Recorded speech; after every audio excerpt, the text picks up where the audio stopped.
pour le 161, je passe la parole à Kader Selmet sur la cession du bien communal situé au 229-231 avenue Georges Clemenceau. Kader, tu as la parole. Merci, Monsieur le maire. Mes chers collègues, Mesdames, Messieurs, lors de la séance du 10 décembre 2019, ça marche ? Oui, ça marche. Donc, lors de la séance du 10 décembre 2019, le Conseil municipal a adopté à l'unanimité une convention actant le projet de vente et d'apporter une réponse durable aux problèmes récurrents d'une surfréquentation de la mosquée située au 227 avenue Georges Clemenceau. Il convient de rappeler que l'Institut existe à Nanterre depuis janvier 2008. Depuis son ouverture, la mosquée de l'Institut connaît une fréquentation en hausse constante. Par courrier en date du 29 mai 2019, le préfet des Hauts-de-Seine a attiré l'attention du maire de Nanterre sur cette situation et a souhaité que l'Institut soit accompagné dans la recherche de solutions durables. C'est dans ce contexte que l'Institut a demandé à la ville de Nanterre de pouvoir acquérir les locaux qui jouxtent son immeuble actuel. Par délibération du 22 mai 2021, le conseil municipal avait approuvé la cession des locaux situés au 229 avenue Georges Clemenceau, à des conditions qui furent cependant contestées devant le tribunal administratif, lequel a suspendu la dite délibération. Après échange avec l'association de l'Institut, il est proposé au conseil municipal de retirer la précédente délibération et d'approuver de nouvelles conditions de cession de ce bien communal. Alors, vous avez le document, la délibération sous les yeux. Donc, nous partons sur une cession des locaux au prix fixé toujours, bien entendu, par le service des domaines, diminué de la marge de négociation usuelle de 10%, compte tenu de l'état général du bien, et diminué du coût de son désamiantage. Ce qui nous donne une base de départ d'estimation domaniale de 4 millions d'euros, moins, comme on le voit sur le tableau, 400 000 euros, la marge de négociation de 10% que j'évoquais à l'instant, prévue par l'estimation domaniale, moins 189 438 euros concernant le désamiantage non compris dans l'estimation domaniale, ce qui revient à 3 410 562 euros. Concernant les modalités de paiement de l'Institut, il est prévu un versement de 1 400 000 euros à la signature de l'acte de vente, sur une période ensuite, c'est avec un amortissement ensuite annuel de 5 ans. Alors, l'ajout au prix de cession des intérêts, que vous pouvez voir également sur ce tableau, d'un prêt sur 5 ans du montant résiduel à payer, après interrogation de plusieurs établissements bancaires sur les conditions qu'obtiendrait une association pour le financement d'un tel emprunt, le montant des intérêts s'établit à 36 712,86 euros avec un taux de 0,6%.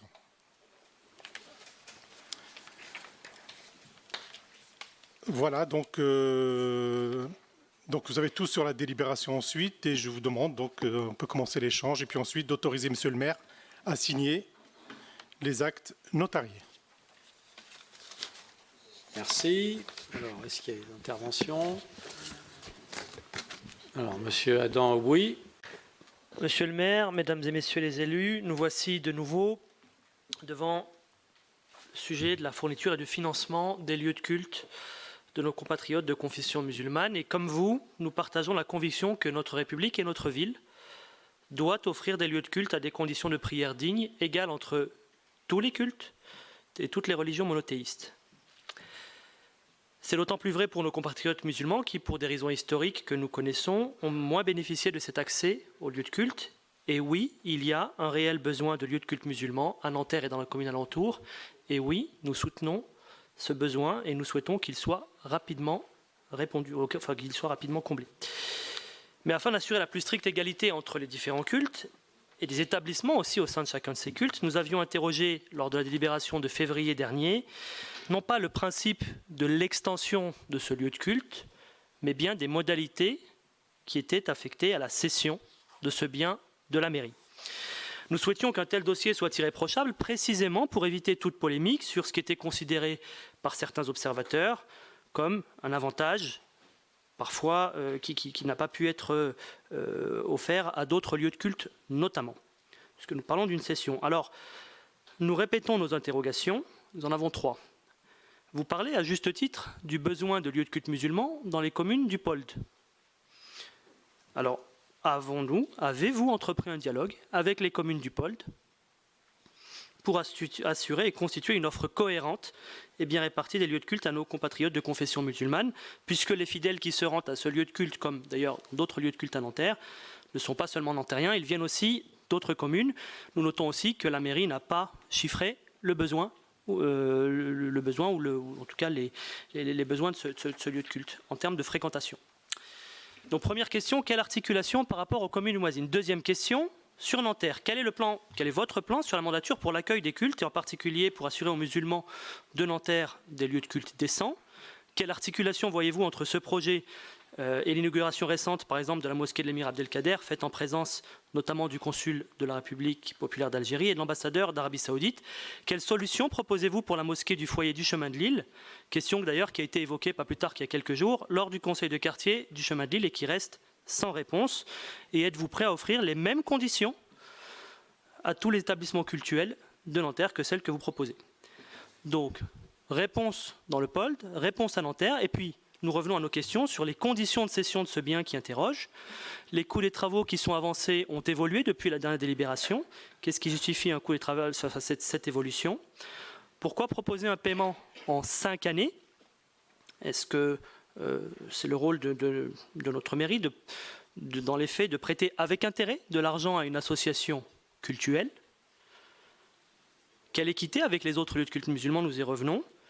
Pourquoi pas un bail long qui aurait peut-être facilité et les intérêts patrimoniaux de la ville et effectivement les sujets financiers à cette association-là? Et puisque vous êtes un homme de dialogue, comme vous me l'avez dit à l'instant, vous ne verrez pas d'inconvénient à nous répondre avant que cette Assemblée puisse délibérer sur cette vote en connaissance de cause et sans réponse de votre part, et je tiens à le préciser, nous voterons non pas contre ce projet d'extension, mais nous voterons contre cette délibération et ce manque d'information. Je vous remercie. Donc, il s'agit du second passage devant notre Assemblée de la délibération visant à vendre à une association cultuelle l'ancienne école communale classée située au 229-231 avenue Georges Clemenceau. Lors du précédent passage, dans le cadre du débat démocratique de cette Assemblée, j'avais été le seul élu de la majorité à m'abstenir sur cette délibération suite à une explication de vote. J'avais alors pointé plusieurs arguments dont certains ont été manifestement partagés par les services de la préfecture des Hauts-de-Seine, notamment sur un montage financier pour le moins cavalier. Même en prenant en compte les travaux. Au-delà des considérations financières, j'avais également pointé des questions d'ordre plus politique et social, dont un de mes collègues vient d'y faire écho. Elles sont inévitables. Que répondrons-nous si des demandes de ce type sont formulées par d'autres associations cultuelles, ou d'autres d'ailleurs? Quand Nanterre accueille 3 mosquées, agrandir un lieu de culte répond-il à moyen ou long terme à la problématique de place de nos concitoyens croyants en éludant la question de l'implantation des lieux de culte dans les villes à proximité de Nanterre? Enfin, cette démarche peut interroger certains d'entre nous sur la question de la relation de la puissance publique au culte. Comme l'a précisé mon collègue Kader Selmet, cette nouvelle version a été profondément remaniée, tant sur les montants que sur le montage financier. Aujourd'hui, il s'agit de vendre ce bâtiment communal classé pour un montant de 3,4 millions avec un versement initial de 1,4 million et un emprunt contracté sur 5 ans auprès de la mairie avec application d'un taux d'intérêt. Cette proposition est plus juste pour la ville et aussi plus cohérente au regard du contexte financier. Ce sont des éléments importants. Alors bien sûr, des questions demeurent, des doutes même. Mais je sais de longue date que participer à la gestion d'une ville, ou plus largement participer à la vie politique, c'est aussi savoir construire des compromis, des avancées partagées pour avancer ensemble.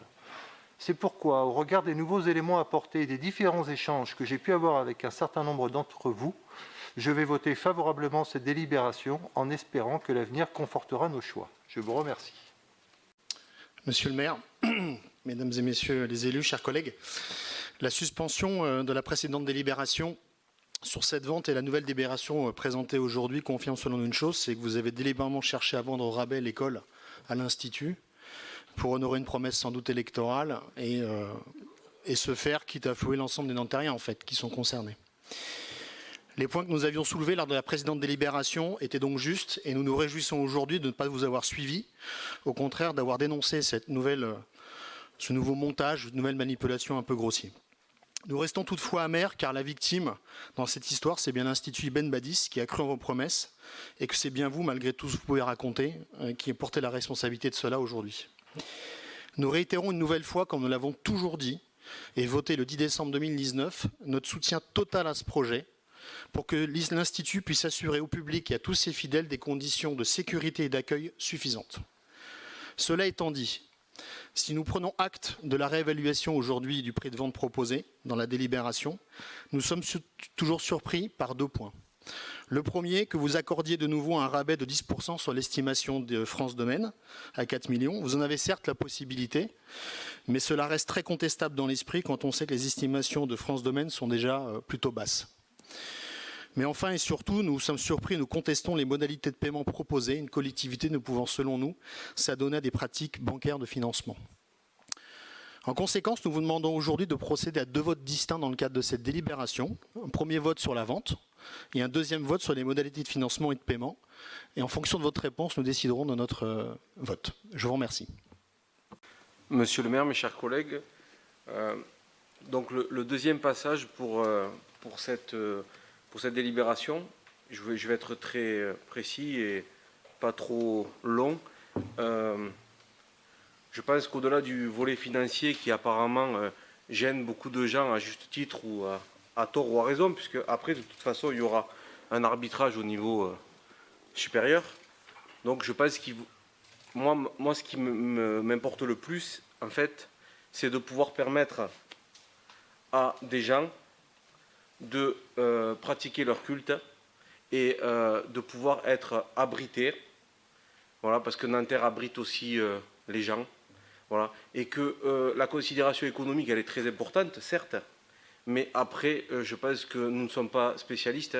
Juste une petite chose par rapport à France Domaine, si vous connaissez le bâtiment, je pense que le prix qui a été fixé tient compte de la vétusté, tient compte aussi du fait qu'on ne peut pas agrandir, parce que c'est pas une question de promotion immobilière, c'est pas acheter pour faire des immeubles, pour de la spéculation. La personne qui va acheter pourra modifier l'intérieur, je pense, au niveau du placo et du carrelage, mais ça s'arrête là, donc ça doit faire baisser le prix. Je pense que c'était important de le dire parce que ça n'a pas été dit, c'est pas une spéculation immobilière parce qu'on ne peut pas agrandir. À partir de là, le prix de France Domaine tient compte aussi de cela. Donc je voulais juste dire ça. Et moi, je voterai favorablement à ce projet parce que je pense que c'est une utilité. Voilà. Notamment il a été évoqué l'inauguration de la mosquée avenue de la Commune de Paris. J'y étais. D'autres élus, dont M. Drouche, étaient là, présents. Et à aucun moment il n'y avait, je le précise, la présence de consuls ou d'ambassadeurs d'Algérie sur les lieux. Il y a eu l'imam de la mosquée de Paris, mais un imam n'est pas ambassadeur ni consul, à ce que je sache, pour l'instant, pour le moment. Voilà, cette précision donnée. Concernant les travaux, outre l'amiante dont on parle, bien entendu, comme tout le monde le sait, c'est du vieux bâti. Certaines parties de ce bâti commencent j'arrive pas à trouver le terme, mais Il y a besoin que ça soit rehaussé, donc il y a cela. Et en dehors de l'amiante, il y a également, ça c'est le rapport d'évaluation des domaines qui le précise, présence de termites, de plomb, de saturnisme, donc tout ce qui va avec le vieux bâti dont je parlais à l'instant. Voilà donc ce que je voulais préciser pour le moment. Sur les autres communes, j'espère que M. Aubry, avec tous les députés que vous avez dans ces diverses, que le groupe En Marche a dans ces diverses communes, ne vont pas manquer d'interpeller publiquement les maires des villes voisines, peut-être particulièrement la maire de Puteaux, qui non seulement ne construit pas une nouvelle mosquée, mais a fermé celle provisoire qu'elle avait d'ailleurs fort courageusement installée sur le territoire de Nanterre. Mais ça fait partie des pratiques et j'espère que les élus que vous avez dans toutes les villes vont déposer des motions dans tous les conseils municipaux pour dire que ce n'est pas normal que dans toutes ces villes qu'on pourrait citer d'ailleurs, il n'y ait pas de lieu de culte musulman comme il devrait y en avoir dès lors que des gens, des associations en font la demande. Après, évidemment, je ne vais pas revenir sur l'épisode passé. Nous avons présenté une première délibération qui était construite en toute bonne foi à partir des résultats des évaluations que nous avions fait sur la question du montant des travaux. Nous ne retirons rien dessus et des conditions de paiement. Le tribunal d'ailleurs de référé a jugé non pas sur le fond mais sur la forme, hein, donc a donc suspendu notre arrêté. Nous sommes des gens réalistes. Nous avons proposé à l'association Ibn Badis de prendre en compte cette réalité et donc nous proposons un processus de financement qui tient compte de paiement, qui tient compte un montant, une forme de financement qui tient compte des remarques qui avaient été faites. Après, évidemment, bien sûr que d'abord nous avons accompagné tous les autres cultes de Nanterre chaque fois qu'ils se sont adressés à nous. C'est le cas du culte juif qui nous a demandé donc de pouvoir louer une salle municipale, ce que nous avons fait en faisant une demande donc au domaine pour évaluer le montant de ce loyer. Et nous avons évidemment accompagné la reconstruction de 2 lieux de culte du culte catholique, l'une au chemin de Lille suite aux travaux qui avaient été engagés dans le cadre de l'opération Sénarche, et la deuxième donc à proximité de la gare Nanterre Université suite aux travaux engagés aux abords de l'université. Et puis nous avons évidemment répondu à la demande donc de la cathédrale de Nanterre d'investir pour la rénover.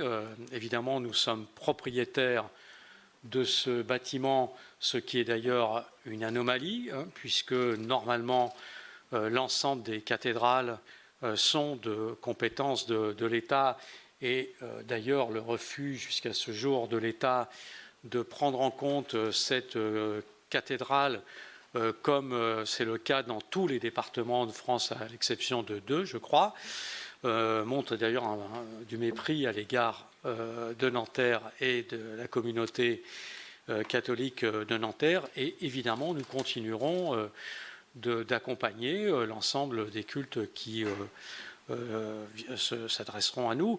Maintenant, évidemment, je crois que le débat auquel vous faites allusion au chemin de Lille a été très, très clair, et d'ailleurs avait été très clair puisque la question avait été y compris posée l'année dernière. Nous, on a accompagné l'émergence de 3 lieux de culte importants pour le culte musulman. Nous pensons qu'aujourd'hui, ils sont en mesure de répondre à la demande des pratiquants musulmans.